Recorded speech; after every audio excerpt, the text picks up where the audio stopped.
Coming up tonight on Grady Newsource at 5, Merck has developed the first pill to fight the spread of COVID-19. What this means if the pill receives FDA approval. And next, early voting for municipal elections in Georgia is underway. What should you expect to see on your ballot this fall? And finally, how a group of Barrow County residents turned their Facebook group into a nonprofit. I want them to walk into that interview with all the confidence in the world. All of this and more coming up next.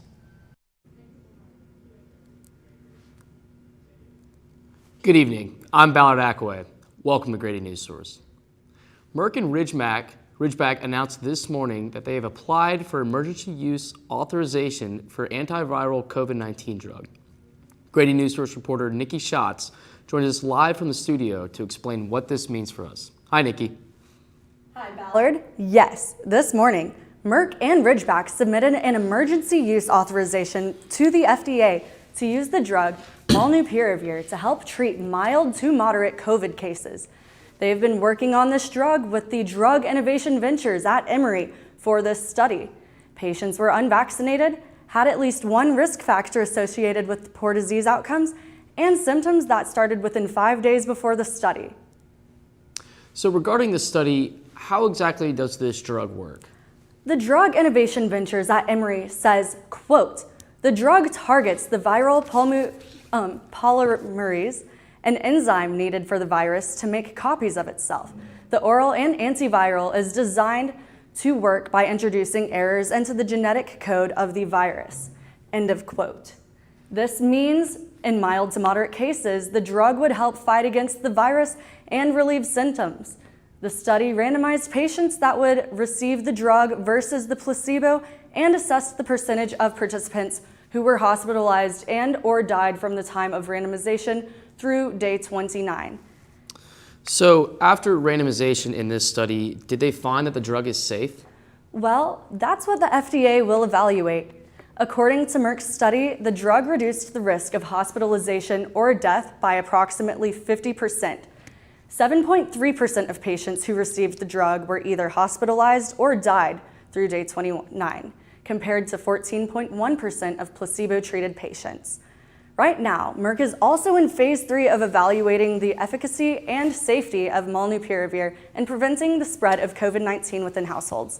Like other antiviral pills, they are looking to see how this drug impacts the spread and contagiousness of the virus after taking the medication. So, Nikki, if this drug is approved, what exactly does this mean for our community? After being diagnosed with COVID, the hope would be to immediately prescribe the drug like any other medication to treat and fight against the virus. We will continue to follow this story. Thank you, Nikki. In other COVID-related news, COVID cases are currently on the decline in Northeast Georgia. Newsource reporter Tyler Johnson looks into what professionals are saying about it. So as an American Indian Studies professor, as well as an Indigenous writer, what was your reaction to Biden's formal recognition of Indigenous Peoples Day? Throughout my life, it was Columbus Day, and there was a great ignorance about Native people across the United States. And I appreciate the fact that Joe Biden, recognized this as an Indigenous Day to think about the people who were here first, to think about the land theft that went on. And why do you think it is important to pivot celebrations from focusing on Christopher Columbus to our country's Indigenous people instead? I'm happy to see us move away from just focusing on this foreigner who came and took slaves, Native people as slaves. He took all the food. He was problematic. So I'm happy that we're now trying to focus on, well, just who were all these people that lived here previous to his landing? And finally, how do you hope society continues this tradition of celebrating our country's Indigenous people, not only today, but every day moving forward?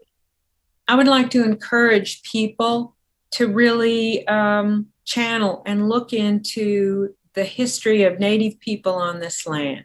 That's the most I can hope for at this time. Just think about it. While acknowledging Indigenous people, President Biden also honored the millions of Italian Americans who contribute to our nation. He asked for this to be a day of reflection, not only on the resilience of the Indigenous communities, but also for the courage of Italian Americans throughout generations. And again, we apologize for the technical difficulties for our coronavirus package. Today is the first day of early voting in municipal elections in Georgia. With just 22 days until Election Day, Grady Newsource reporter Allison Casso breaks down where and when you can vote in your county. So Allison, what do people in Northeast Georgia need to know about early voting? Hi, Ballard.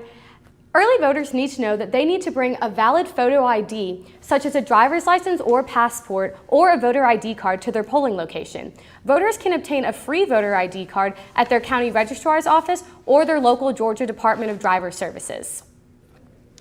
So Allison, where can voters go to early vote for these elections? Voters can either go to their early voting location or request an absentee ballot to vote by mail. To be in compliance with the new Georgia voting law, SB 202, the ballot drop boxes in each county are available from inside the Board of Elections office and are open during early voting hours. The last day to request an absentee ballot is October 22nd, and early voting ends on October 29th. Here are the early voting locations and hours for counties in Northeast Georgia. Athens-Clarke County will offer early voting at the Board of Elections office, the Miriam Moore Community Center, the Athens-Clarke County Tennis Center, the Athens Regional Library, and the Cooperative Extension Office. For a list of all hours at these locations, voters can visit the Advanced Voting tab on the Athens-Clarke County website. In Jackson County, early voting will take place at the Gordon Street Center Monday through Friday from 9 a.m. to 5 p.m. and on Saturdays, October 16th and October 23rd from 9 a.m. to 5 p.m. In Madison County, early voting will take place at the Board of Elections and Registration Office Monday through Friday from 8 a.m. to 5 p.m. and on Saturday from 9 a.m. to 5 p.m. Barrow County will offer early voting at the Barrow County Elections Office Monday through Friday until October 29th, with Saturday voting on October 16th and 23rd from 9 a.m. to 5 p.m. Oconee County will have early voting at the Civic Center Monday through Friday until October 29th, with Saturday voting on October 16th and 23rd from 9 a.m. to 5 p.m. So Allison, what are some important elections voters should be aware of? Madison County will have a special election for their 3rd District Board of Commissioners to fill the unexpired term of Teresa Bettis. The candidates are Melanie Dove, Frank May, and Marilyn Walton. Barrow and Oconee County will have a special SPLOT referendum election. A SPLOT vote is an optional 1% sales tax levied by any county for the purpose of funding the building of parks, schools, roads, and other public facilities. And Athens-Clarke County will vote to renew a 1% educational sales tax. For more information on city elections, voters can visit their county website. Back to you, Ballard. Thank you, Allison. Police have identified a suspect who they believe was involved in a hit-and-run accident near Foundry Street at approximately 12 Sunday morning that resulted in a UGA student's death. The investigation is ongoing, and police are asking anyone with information to contact them. This is the 20th fatal motor vehicle crash in Clarke County of 2021 in Athens-Clarke County. Residents are wondering what can be done in the future to prevent future accidents and deaths. Grady Newsource reporter Wyman Bailey has the story. There are multiple crosswalks located in downtown Athens, such as Broad Street, East Clayton Street, and Doherty Street. However, none were able to prevent a UGA student's death this past weekend, which occurred at the Foundry Street crosswalk. Now UGA students are wondering how streets and sidewalks can better be updated to protect those who often walk downtown. Some sidewalk signs may be stolen, defaced, or damaged and cause cars and civilians not to be aware of the available sidewalk. Section 736 of the Code of Athens-Clarke County states that it is against the law for anyone to damage sidewalks by painting on signs, whether it be for commercial reasons or another reason, or by damaging a sidewalk in any other form or manner. There is also a policy called the Ideal Complete Streets Policy. The policy's purpose is to build roads that include pedestrians and bicyclists. One of the goals is to make sure pedestrians, bicyclists, cars, and those with disabilities are safe and have convenience.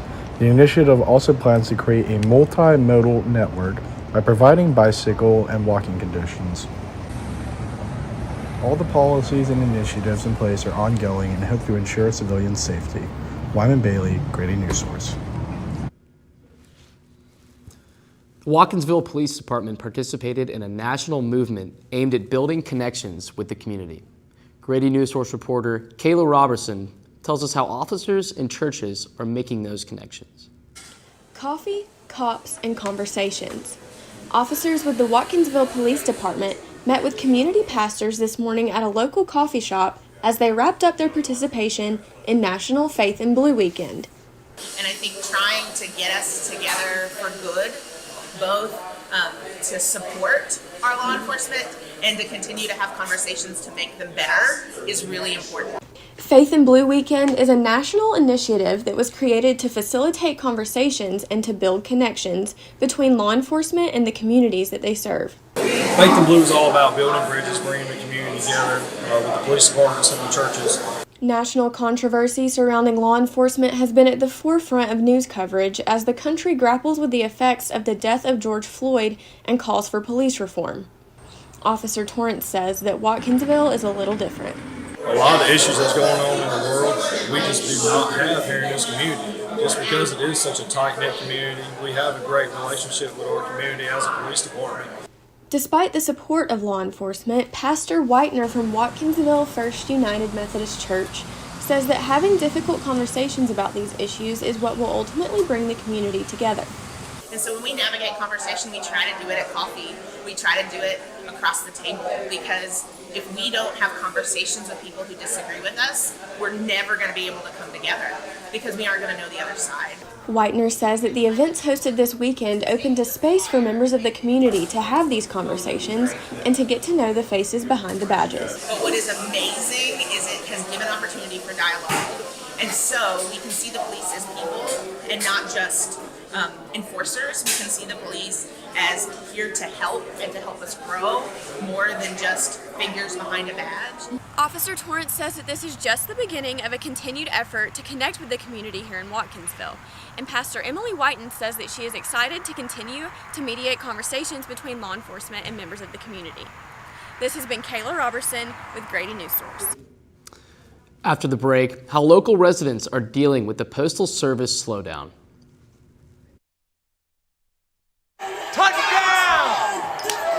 Did you see that? Whoa, we scored? Yeah, we scored. We're going to the playoffs. I can't believe I missed that. Every time I'm buzzed, I spend too much time on my phone. What? I should take your phone away. No. I'll call for a ride. Hey, why does my face look like that? I'm playing with these new face filters. Okay, you know what? Yep, that's mine. I'm gonna need that back. No. Kevin!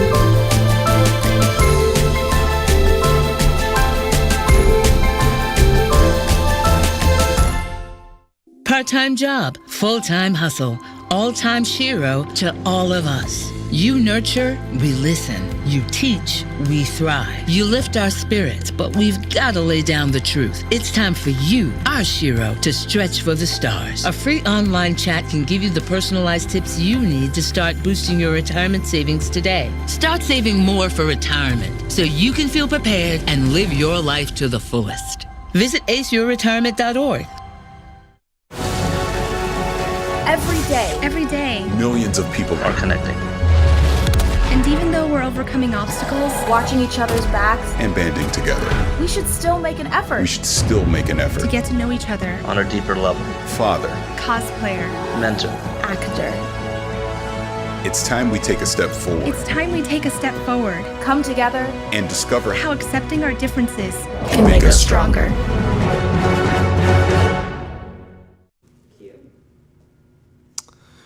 The U.S. Postal Service started a process to improve service for first-class mail and periodicals. Newsource's own Riley Armont visited the post office downtown to see how it is impacting locals. Those packages you just ordered may take a little longer to make it to your doorstep. On October 1st, the United States Postal Service began making changes to better their delivery. However, this means if your package is traveling a long distance, it probably won't get there when you're expecting it. First-class mail and periodicals will not be affected by these changes, but small business owners and regular patrons are encouraged to send packages ahead of time while factoring in the delay. Katie Jacobs is the owner of Cheeky Peach Boutique downtown. She says that the only way she sees this affecting her business is for returns since they do not use USPS. Stopped using USPS as a shipping method a few years ago. We were just having a lot of issues with it. And UGA law student Dora Lee Blanton was trying to send a package today, but ran into some problems due to the fact that the post office was closed for Indigenous Peoples Day. And I really depend, especially with my family being not in Athens, I depend on it a lot.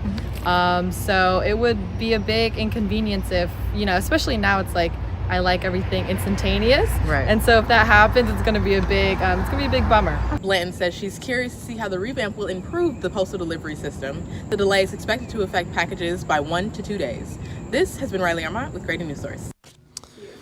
A popular swimming location in Oconee County is especially dangerous now due to high water levels. Grady Newsource reporter Sam Perez is here with what residents need to know about the dangers of Redneck Beach.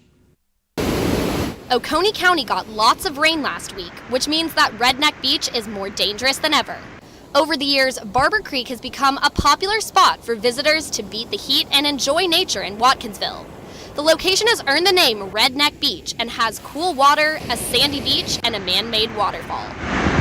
People go down there all the time to have a good time, but here in the last few years, it's just been a bad place to go. People are always getting hurt down there, or somebody's always losing their life. It's just not a safe place to go. Oconee County resident Crystal Smart knows about the danger firsthand. Her son, Bryant Wade, drowned in 2018 after he fell from the dam. In 2018, my son, he was down there with a few friends, and the current was really high. It'd been after, a few stormy days, and he fell off the dam, and he never resurfaced. The waters are high right now after last week's rain, like they were when Wade passed away. People like CJ Warden with the Oconee County Emergency Management Agency are urging people to stop swimming in the area to avoid more tragedies. The real danger arises when the water comes up, and these low-head dams, what happens is when the water starts rushing over the top of it, it creates this phenomenon called a hydraulic churn. If you just can't seem to stay away, Warden urges people to at least wait a week for water levels to lower. For Grady Newsource, I'm Sam Perez. Up next, Grady Newsource reporter Savannah Ware tells us about the sunshine-filled week ahead. When I was 10, my mom got deported. We had a difficult time, and I feel that's why I didn't get to finish school. Jessica has been through a lot in her life from early childhood. My husband is really supportive in a way that he pushed me to go back to school. She came in looking to complete her diploma. She had a family she had to take care of. Anytime she needed help, we provided her help. She realized that we were here for her. She wants to have a career so her kids can look up to her. My graduation, it was something I will never forget. I couldn't explain the emotion I was feeling because people like you and me sometimes may have doubts in ourselves, but I feel that everything's possible. Jessica's future is brighter than ever. Find free adult education classes near you at finishyourdiploma.org. I think I finally found. Hey, how you doing? Hey, Mason. Hey, Mason. Got a new house. It's looking pretty cool so far. A place that I call home. I'm teaching Louise how to cook some lasagna. It only takes a spark to make a fire start.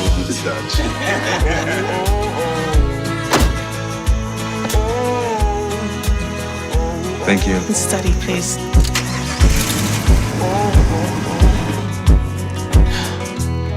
I think I finally found a place to make my own. a place that I call home. This place that I call home. And now, the weather. I'm Savannah Ware, and I have your Northeast Georgia forecast for the week. Today is partly cloudy with a high of 81 degrees and a low of 61 degrees. There's only a 10% chance of rain today, so you can make plans to enjoy the cooler evening weather outdoors. The dry weather will continue this week. The weather will be a little warmer than average for mid-October, with highs trending around 83 degrees through Friday. Even though it feels a little warmer outside, you don't need to get your sunscreen back out. The UV index won't get higher than 6 this week. There's a 40% chance of showers for the University of Georgia game day. It will be a little cooler in Sanford Stadium on Saturday when the Dogs play against the Kentucky Wildcats. The high for the day will be 75 degrees and the low will be 59 degrees. Other than Saturday, rain is unlikely. Every weekday has less than a 15% chance of rain. Sunday will be a beautiful fall day to finish up the weekend with a high of 70 degrees and a low of 54 degrees. This has been your Northeast Georgia weather report. For Grady Newsource, I'm Savannah Ware. Hey world, I have a quick message. It's about safe driving. Alright, let's go. Anytime you're driving, have the seatbelt buckled tight. Both hands on the wheel and your phone out of sight. When not in your hand trying to text somebody back. Because if you do, your car might get smacked. The moral of the story, just put your phone down. The people on the road will stay safe and sound. Put your phone down, put your phone down. People on the road will stay safe and sound. Yeah.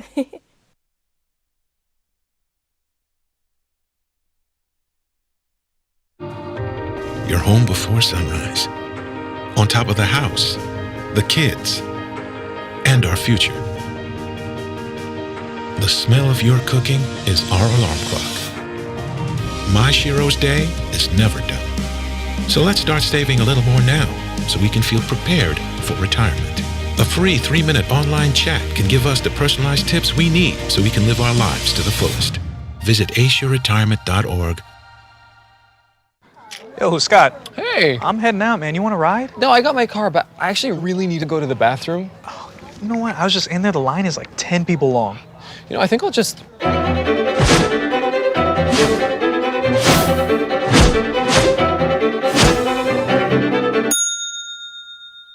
Dude, are you okay? You wouldn't believe what I was just thinking. I am definitely buzzed. Yeah. I think I will take this and I will take that ride home. Smart man.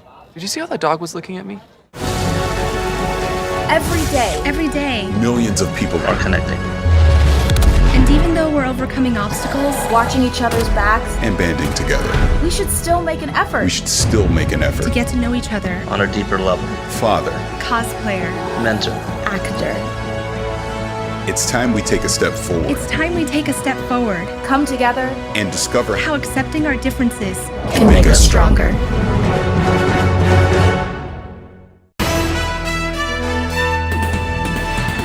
And now, sports. This weekend was a big one for Georgia football. The Bulldogs had a dominant 34-10 victory on the road against number 18 ranked Auburn this weekend. This was with backup quarterback Stetson Bennett starting in place of JT Daniels, who's been on the sideline for the past 2 weeks due to a lat injury. The Bulldogs rose to the #1 spot in the latest AP poll as the Alabama Crimson Tide fell to number 5, following a loss on the road against an unranked Texas A&M. This is the first time Georgia's been in the top spot since the 2008 preseason polls and the first time during the regular season since November 1982. Here's what head coach Kirby Smart had to say about the ranking this afternoon. It's just a number, right? The goal is to be number 1 at the end of the season. You always know that. Everybody's goal is there. But to have an opportunity to do that, you got to be in the 4. And that's the most critical part. ESPN's College Game Day announced on Twitter yesterday afternoon that the show will be returning to Athens this Saturday ahead of Georgia's home game against number 11 Kentucky. Georgia and Kentucky are the only remaining undefeated teams in the SEC. SEC Network's Marty and McGee and SEC Nation will also broadcast from Athens ahead of this highly anticipated SEC East matchup. In other sports news, Georgia soccer celebrated a 2-1 come-from-behind victory against Kentucky yesterday. The team was led to success by graduate forward Molly Belisle, who scored both of the Bulldogs' goals. There were 1,873 spectators at the game, marking a season-high record for attendance at Turner Stadium. Georgia's equestrian team started its season off with a 13-7 loss at Auburn. Georgia Equestrian is UGA's only Division I team that is defending a national championship this season. That's it from me on sports. This has been Shaylin Carroll, Grady Newsource. Thank you, Shaylin. Looking forward to another big weekend in Athens. Now, coming up next, how one nonprofit in Barrow County is bridging the clothing gap this October. During high school, I hung with the wrong crowd and I never graduated. I helped Santiago in many different ways, like all fathers do, because he always wanted to go to college. I felt a little embarrassed to come back to school, but eventually, once I came here, I knew that it's for a bigger goal. He was very dedicated, hardworking. He connected with his teachers, he connected with other students. That was one of the key reasons why he was able to keep forging ahead.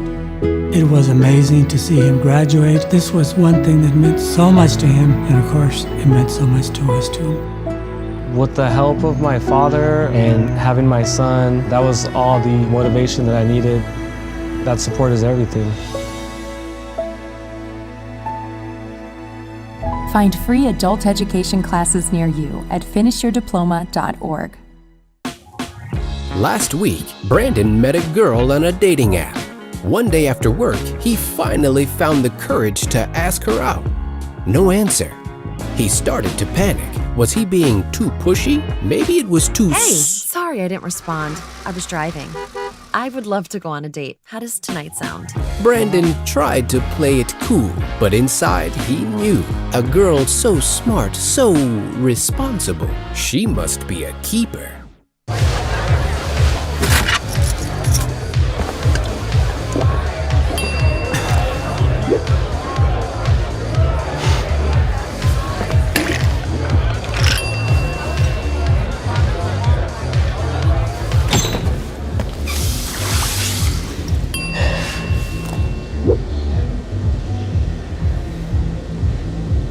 If you need to do something to feel okay to drive, you're not okay to drive. Don't drive buzzed. Job interviews are daunting and even more nerve-wracking when you don't have the proper attire.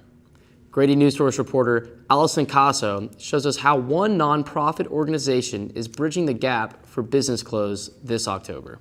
Take that stress off of you and come here and get your work attire, get your interview attire. The Barbara Shed Prosperity Project is hosting a Shop Our Closet event each Thursday in October. Attendees can get up to 5 free full business outfits, including shoes, purses, tights, and jewelry. Executive Director Brandy Davenport talks about what people can expect. Come in, we'll pull you a rack to your clothes. If you don't like anything, we'll grab some others while you're trying on stuff, and then we'll get it all bagged up. The group accepts donations and provides clothing year-round, but after a $7,000 clothing donation, the wheels started turning for a larger scope event. The organization started as a support Facebook group for women in Barrow County during the beginning of COVID. It grew from random acts of kindness to Davenport and Gregory filling out paperwork to become a nonprofit. Now, the organization's goal is to set people up for success in the job market. It provides resume building, job search assistance, and necessary skills training. Chief Financial Officer Megan Gregory talks about the relationship they build with their clients. We will email them and check on them. Like, hey, how's it going? Is this job working for you? Do we need to look for, do you want us to keep looking? The community has responded well to the organization, with people on Facebook expressing their gratitude. The Shop Our Clothes event will be each Thursday in October from 9 a.m. to 1 p.m. The event is at Wimberley Center in Winder, Georgia. To make an appointment, call 678-979-9560. Allison Casso, Grady Newsource. From everyone here at Grady Newsource, thank you for spending your evening with us. I'm Ballard Ackway, and have a great night.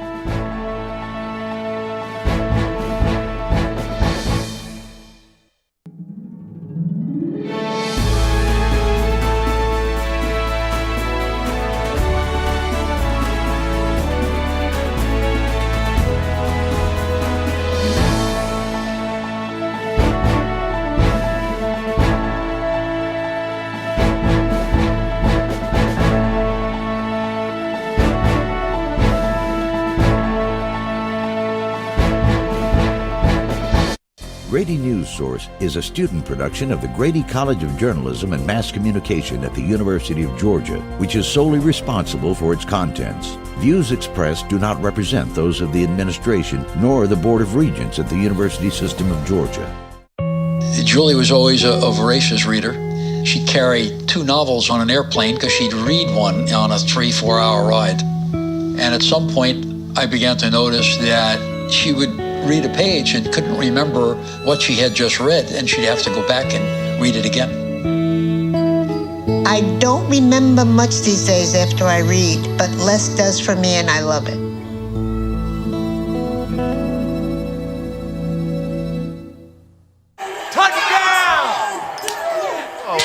you see that? Whoa, we scored? Yeah, we scored. We're going to the playoffs. I can't believe I missed that. Every time I'm buzzed, I spend too much time on my phone. What? I should take your phone away. No, I'll call for a ride. Hey, why does my face look like that? I'm playing with these new face filters. Okay, you know what? Yep, that's mine. I'm gonna need that back. No. Kevin! You know, a lot of people say when you're going somewhere, you don't want to look back. But I beg to differ. For her to see her father celebrate his graduation, it's the best feeling in the world. I can't lie and say it was easy. But sometimes you just have to stop everything and take it in. I looked at everything in a different light. I realized it started with me going back and getting my high school diploma. My Shiro doesn't always wear a cape, but she always has time for a hug, a smile, for going the extra mile.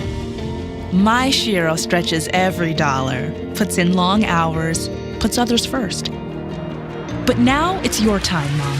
When you're ready to retire, we want you to be able to enjoy it. It's time to start saving now. A free 3-minute online chat can give you the personalized tips you need to start boosting your retirement savings today. Visit aceyourretirement.org.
Really well was work together today. We were able to come together last minute and create a full show with enough content, which this morning at 7 a.m. I did not think was going to happen. I think also we did a really good job with keeping all of our sound bites really short and sweet today, and all of our packages, they all were very meaningful that I heard of. And I loved sports today. Your innovation with you clicking and making the the soundbite come up, that was so good. I was like, oh, I love that. So I just had to give you a shout out for that. Yeah.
On is I think we needed more visuals in our Q&As. I felt like you guys were both talking a lot, and I know originally we were like, should we do visuals for all of the counties? And then we didn't do it, but I think we needed all of them because it was a lot of information, and as a viewer I wasn't able to keep track with everything that you were saying, but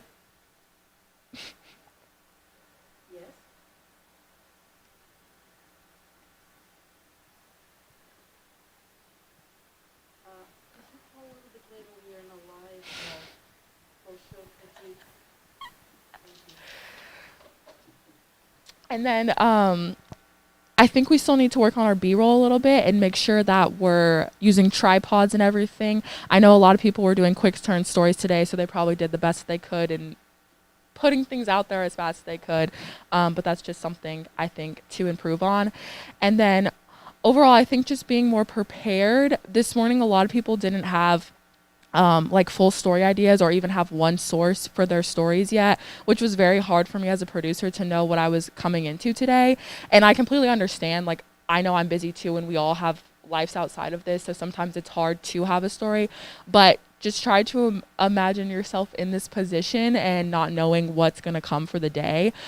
So at least having just one source or a solid story idea instead of being, you know, still looking for them.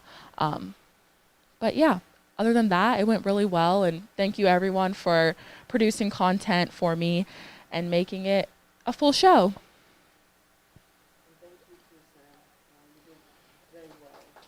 Thank you.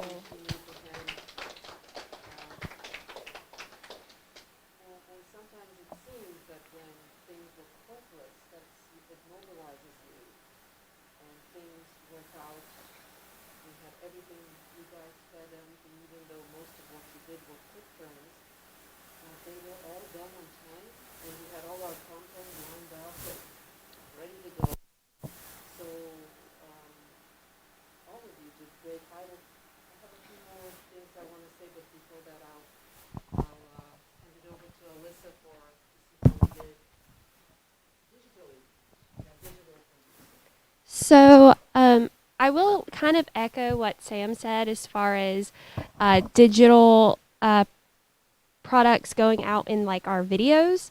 Obviously we are lacking on that and just some, you know, more visuals. And the thing about that is if you have, you know, a really creative, interactive digital visual in your package, it makes it that much easier as like the digital producer to turn that into a post and post it on social media.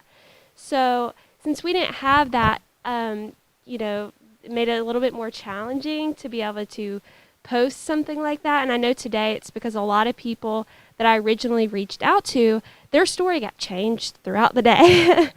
And so when you're doing a quick turn and you have like, whether it's sources failing on you or just, multiple complications, it can be difficult sometimes. But I think that in general, I want to thank like Michelle, who there she. So hey, so I want to thank Michelle because really and truly, I felt overwhelmed at some point in time, and Michelle did everything.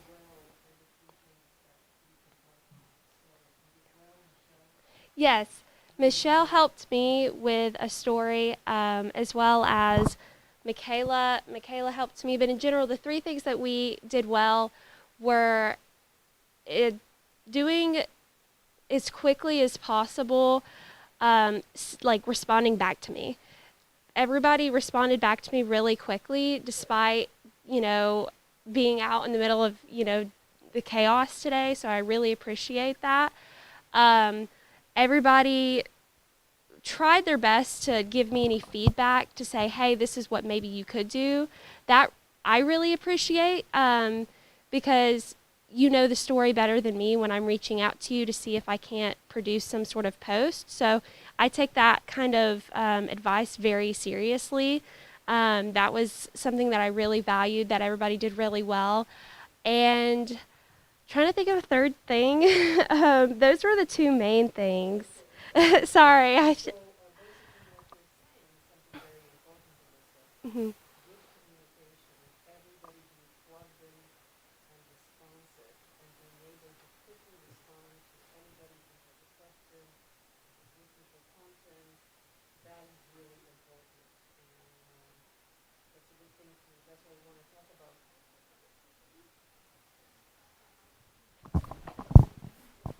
That's okay, and that's why.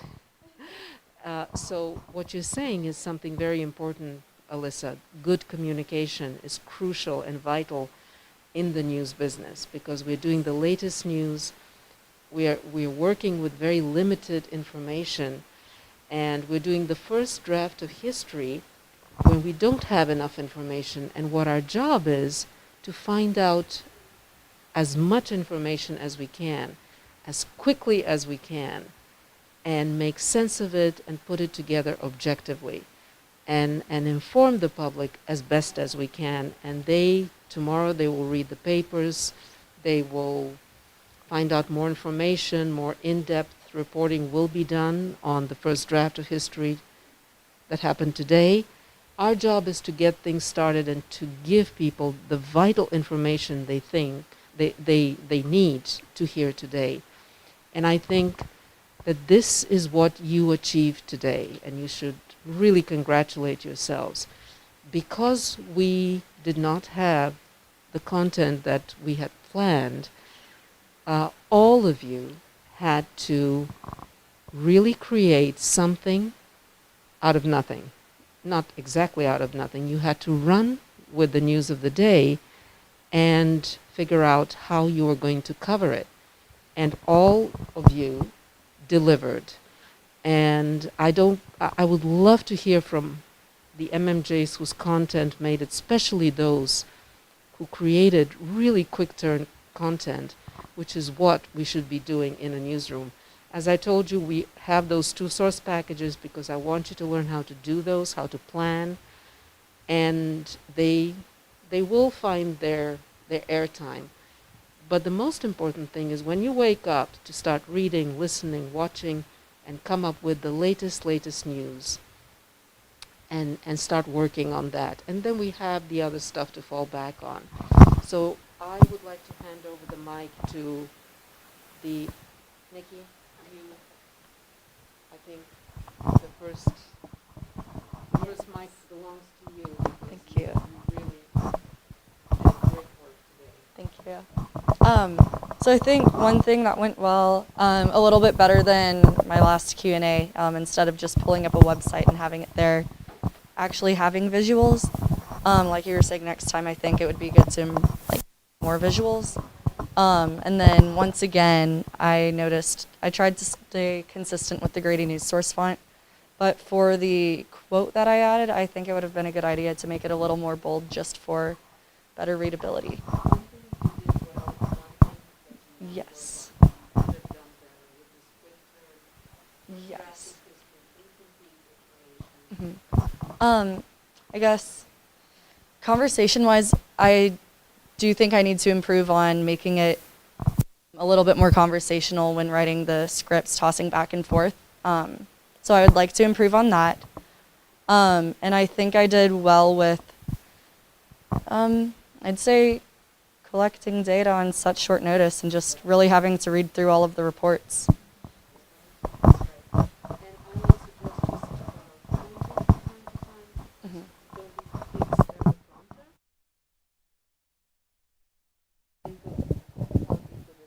Possibly interacted a little bit more with the screen.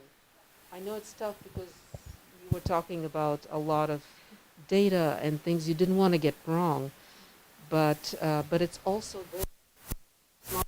So if you practice that a little bit with the smartboard before air, you could have identified like one or two places in the smartboard where you felt comfortable enough you could let go of that prompter because you knew the data was there on the smartboard and you could just read it off real quick and turn back. Have the papers in your hand, you can always fall back on them. But that's the only thing, if you want to work on your presentation, that would be the way to move forward. But excellent, really good. Let's move on to who wants to say one thing that went well, one thing they want to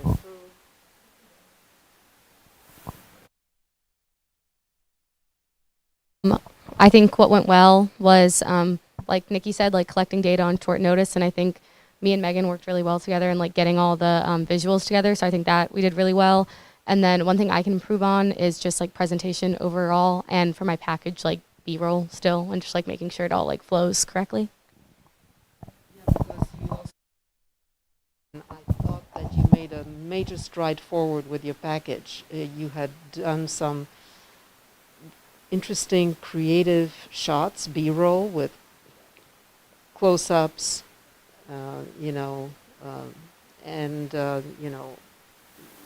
you really innovated. There were times though where you had a little bit of dizzying.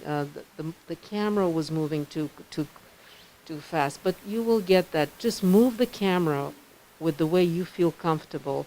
The camera is your eyes. If you look at it as your eyes, you don't move that quickly, right? When you're looking, you want to look at things and really take them in. And I think that will help you. But I saw a major step forward here in an effort to visualize things, and yes, so that was good. And of course, the election thing was not easy for you, and so thank you for doing that. Who wants to? Yes, Valerie.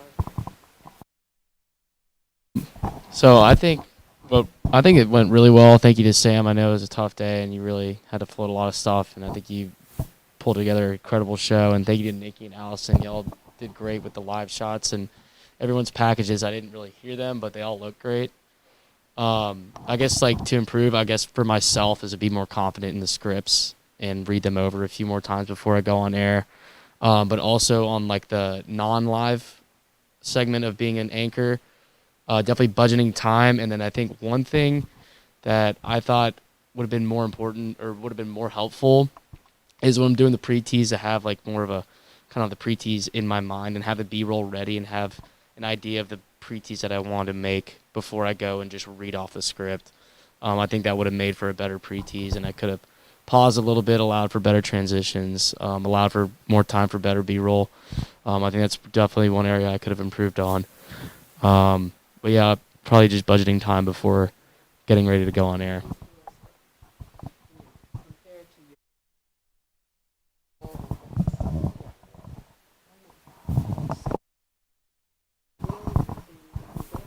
I think one thing I was able to do well was like turn this that like tragic story into like some more of like a story of like aspects. I think one thing I did well also was I didn't know what I was going to be able to research, but it's just researching. Like I literally put in Athens sidewalk laws and mandates and stuff, and like out there's a ton on that, and it's kind of strange.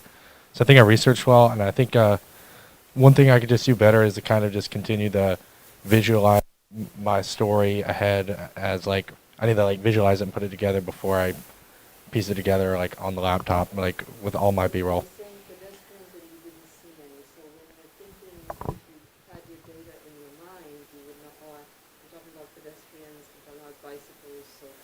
Yeah. To get that B-roll and different points of view, close-ups also, and things that, say something, show something. That's my recommendation, is to make the B-roll more match what you're talking about. But that was very creative to come up with the sidewalks thing. The thing we should always be following, especially you, this is your beat. We almost missed the update. And you should have notifications on your phone like I do. Got the notification that, and we found also followed the Gmail. We had the Gmail. Maybe we can designate one person who watches the Gmail and follows the latest news so that we almost missed the update, that a suspect has been identified. And so that's maybe you guys can think about somebody who's from the news gatherers, who maybe the producer from the news gatherers could be following. But you guys make that decision. Who would be like following the Gmail, what is being received, the latest news, notifications, social media, so that we have our finger on the pulse of the latest news. That's what I would suggest. Riley, for you. So I'm actually a news gatherer for this week, and I ended up doing kind of a quick turn mini package. And one thing that I could say that I could have done better. Oh well, I got man on the street today, so that was pretty cool. Yeah, 2 different points of view and 2 sources. So I thought I kind of applaud myself for that. Yeah, the man on the street felt pretty good after I pulled somebody like literally off the street and just started talking to them, and they were just so cool. And yeah, and I got the other like business perspective points of view, and I think that was pretty cool as well. She was cool too for the most part. And one thing I think that I could improve on is make sure I check which mail service I'm going to, because I went to 2 and they didn't have actual employees there. It was only like a PO box thing, so I have to really check and see. Yeah, so that was it. Yeah, I think today was really smooth.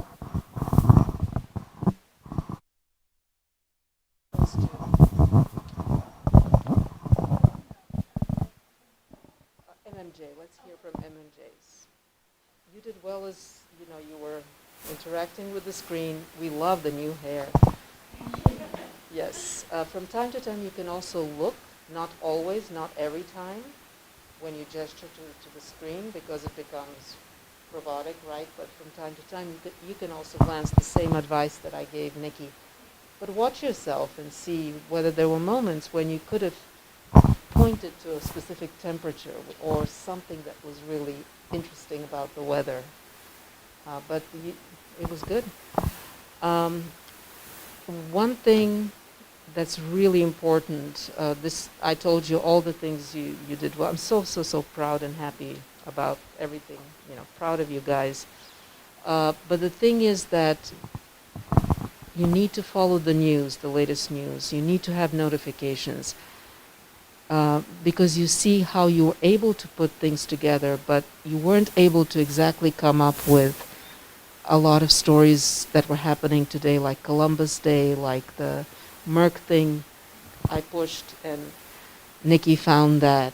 So you see, that's the kind of thing you did very well today, but to do better, I think that's why I think this is a perfect example as to why, believe me, when I say you have to follow the news, national, international, state, because you never know what's going to happen, like the Merck thing. And those are interesting, exciting stories. Like today, we had such a wonderful show because we localized a lot of interesting national stories. And so you see the excitement of really doing the news of the day with incomplete information. And as Wyman was saying, figuring out a way to put context, to inform Well, I mean, maybe I'm just excited about that. But that is the reason why I spend in the mornings before I wake up at 6:30. You don't have to do this. But what I do is I'm reading, I'm thinking, I'm looking at the pitches, I am getting excited that this is what we can do. But no, it's not none of my business because you guys have to do it. But that's what excites me about my day as a journalist. So just for what it's worth, I think that's what you guys can focus more on. Because you see what happens when you really, really, really cover the news, the quick turns, and you can do it, and you did it. So proud of you guys. Emma, do you have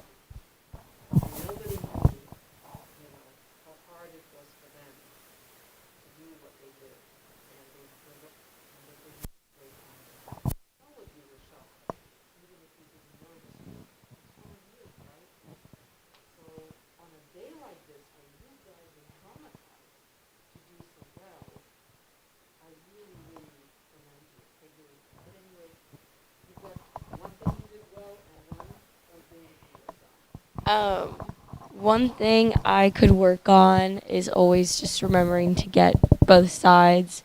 I know the interview I had, she was great. She talked a lot, had really good sound bites from her, but always making sure to include both sides. And then one thing I did well was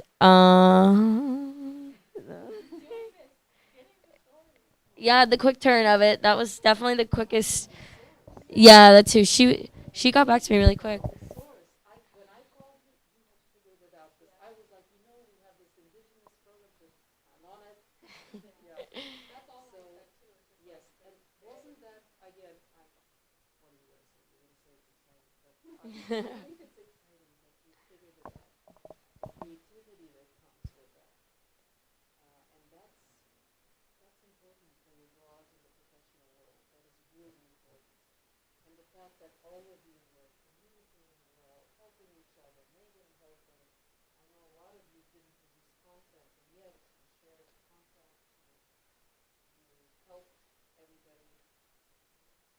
figure out